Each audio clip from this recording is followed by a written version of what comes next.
ये है तकवा। पहली बात है जुर्म हो नहीं, इंसान है, जुर्म हो जाए फिर इंसान के दिल में एक तड़प हो कि मर जाना है, मैंने अपनी जान की फिक्र नहीं करनी, अपने सुकून की फिक्र नहीं करनी, फिक्र करनी है तो सिर्फ अपने जुर्म की फिक्र करनी है। आज हमारी कैफियत क्या है? हम तो अल्लाह की कसम दिल के पत्थर हो चुके हैं। हमारे दिलों के अंदर वो तड़प कहां, हमारे दिलों के अंदर वो फिक्र कहां।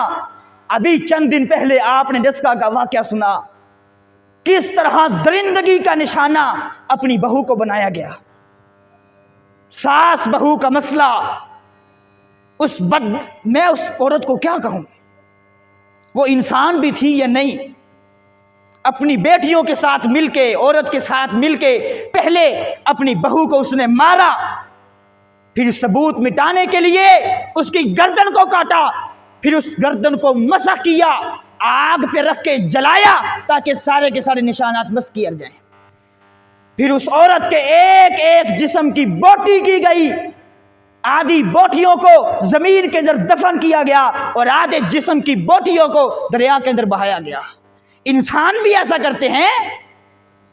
सुम्मा कसत कुलूबुकुम मिन बादि ज़ालिका फहिय कल हिजारा।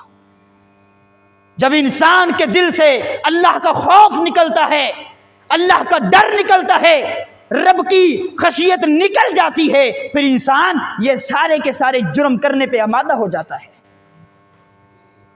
अल्लाह के लिए अपनी तन्हाइयों को पाक कीजिए, अपने दिलों की गंदगियों को, अपने दिलों की गलास्तों को पाक कीजिए।